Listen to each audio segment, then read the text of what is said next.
Que bênção! Hoje é dia de celebração e por isso nada mais apropriado que o tema da mensagem, a celebração do amor. Muitos já conhecem a história de Jesus, né? Certamente você já ouviu falar a respeito desse homem que mudou a nossa história.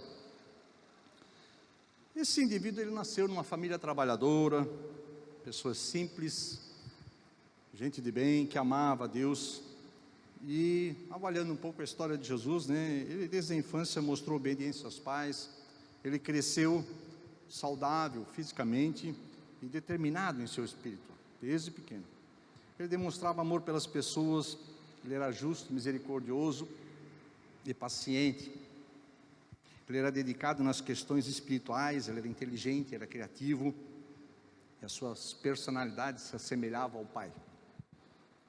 Era um filho que viveu inteiramente demonstrando o quanto amava o pai. A profissão dele era carpinteiro, né? Mas foi chamado de advogado, de bispo, juiz, legislador, mediador, pastor, sumo sacerdote, príncipe, rei, mestre, salvador e senhor. E são encontrados na Bíblia cerca de 200 nomes e títulos sobre Jesus. Então não há palavra suficiente para descrever a grandeza desse homem chamado Jesus Cristo. Jesus não é aquele indivíduo que dizem, né, que distribui presentes por aí, mas ele deu a sua vida como presente por nós. Jesus é o maior presente de Deus para a humanidade. Isso faz toda a diferença. E Natal é muito mais do que já foi falado aqui, com troca de presentes, refeições com familiares e amigos, né? É mais do que enfeitar ambientes com luzes e diversas decorações, e tudo isso é muito bonito, muito legal. Só que qual é a essência do Natal para um discípulo cristão? Poderiam dizer? Para nós os cristãos, o Natal está relacionado ao nascimento de Jesus. Então o Natal é a celebração do amor, porque Jesus nos amou. Isso é o verdadeiro Natal. Jesus, a celebração do amor. Mas até onde pode ir esse amor? Isso são perguntas reais, né? São perguntas reais e profundas sobre um tema tão complexo que é o amor. Então agora nós vamos ver um vídeo do Yes Reis Brasil, que é uma estratégia de mobilização para auxiliar os cristãos a compartilhar a sua fé de uma forma mais relevante. E esse vídeo é intitulado Que amor é isso? Então nós vamos ver esse vídeo, depois continuaremos com a mensagem.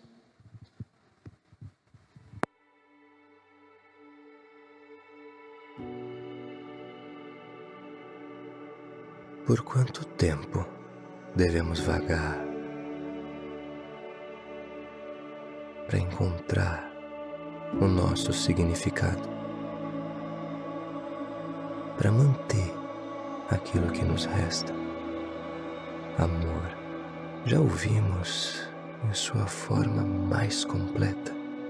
Buscamos em águas rasas algo que é tão profundo.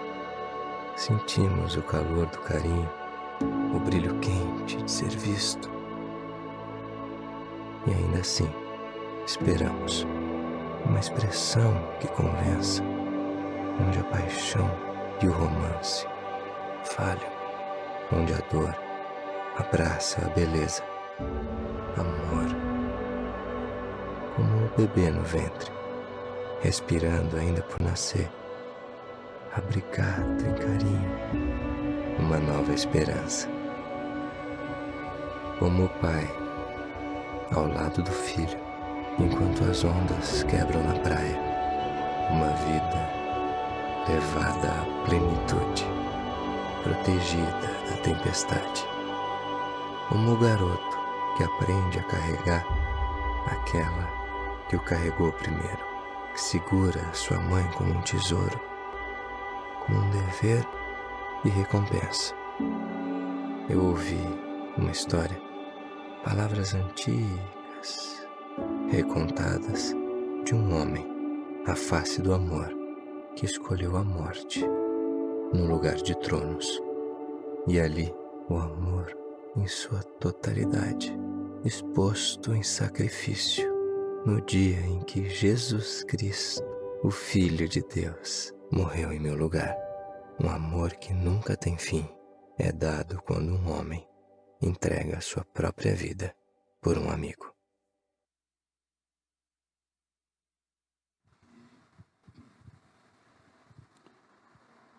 Jesus é amor. E Ele nos amou de maneira incondicional. E o apóstolo Paulo, ele experimentou o amor de Jesus e registrou isso em Colossenses. E quando Paulo escreveu essa carta aos cristãos de Colossos, havia uma abundância de pensamentos filosóficos, né? Naquele tempo lá com eles, diversas visões do mundo, né? E algumas pessoas que se converteram ao Evangelho de Cristo traziam consigo essas ideias filosóficas, né? E então se perguntavam sobre a simplicidade do Evangelho. Eles perguntavam, será que essa fé simples em Jesus como Salvador poderia superar a dificuldade humana?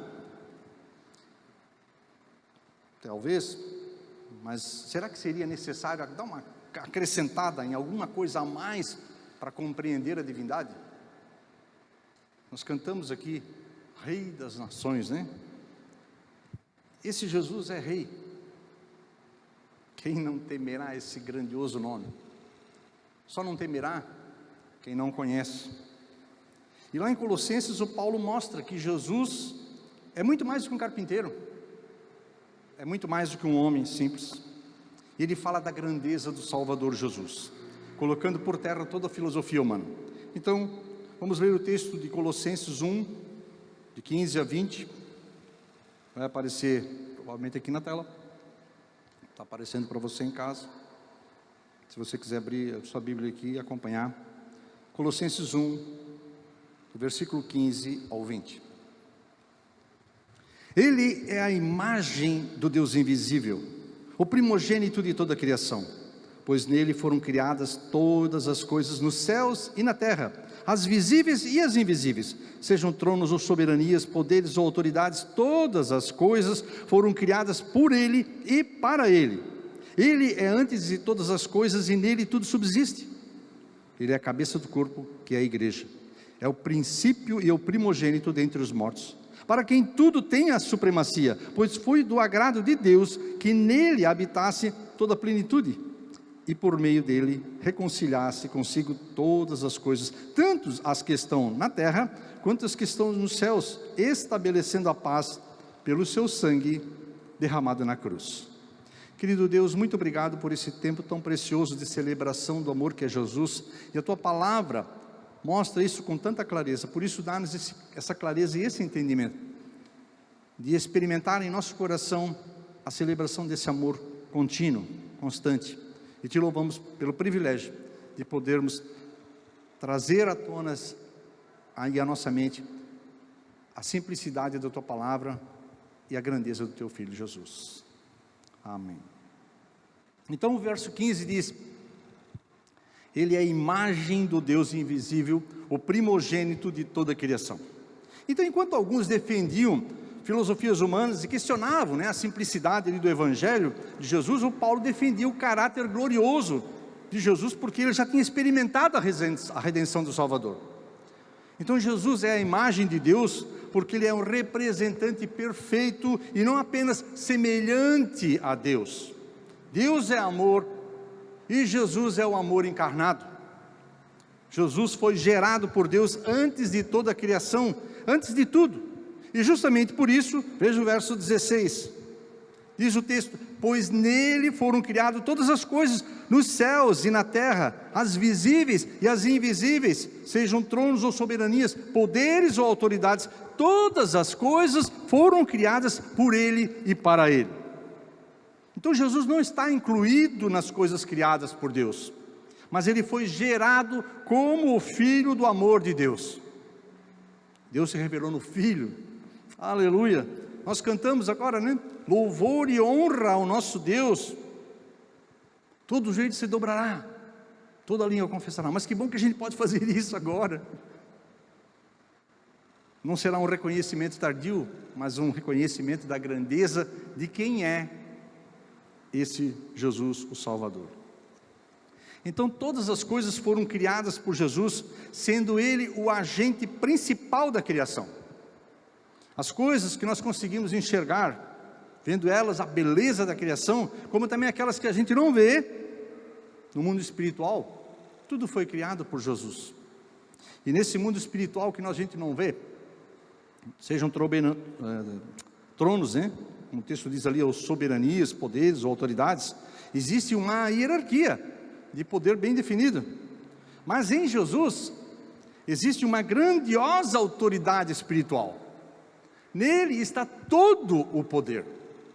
Ele não tem apenas um poder, mas ele tem todo o poder, bem distinto de todo o restante da criação, inclusive distinto desses seres e de soberanias e potestades. O verso 17 diz que ele é antes de todas as coisas e nele tudo subsiste. Jesus é Deus antes de todas as coisas criadas.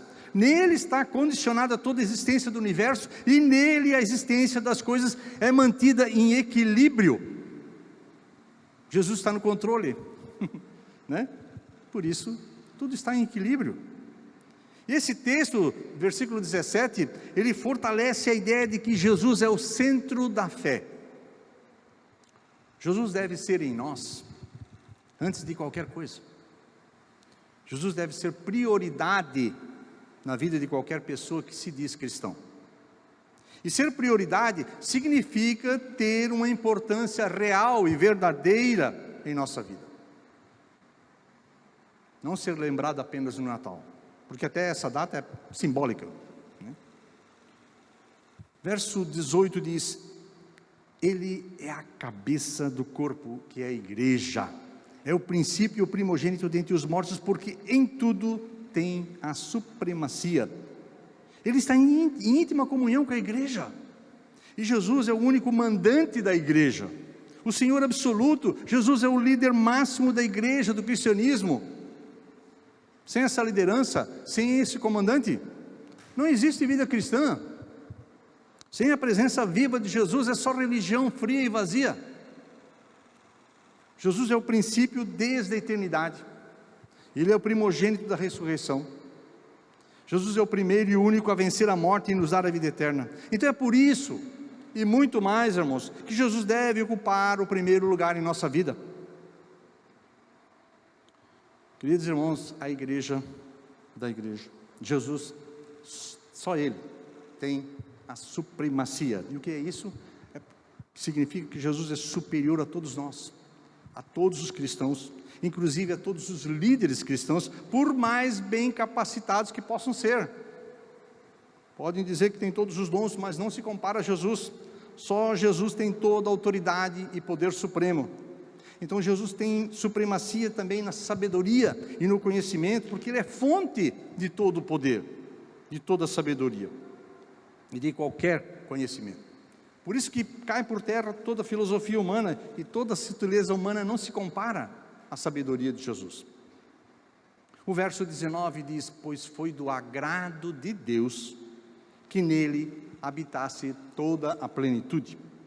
Deus aprovou, Deus consentiu que na pessoa de Jesus estivesse toda a plenitude, uma grandeza absoluta, um poder superabundante, interminável, eterno.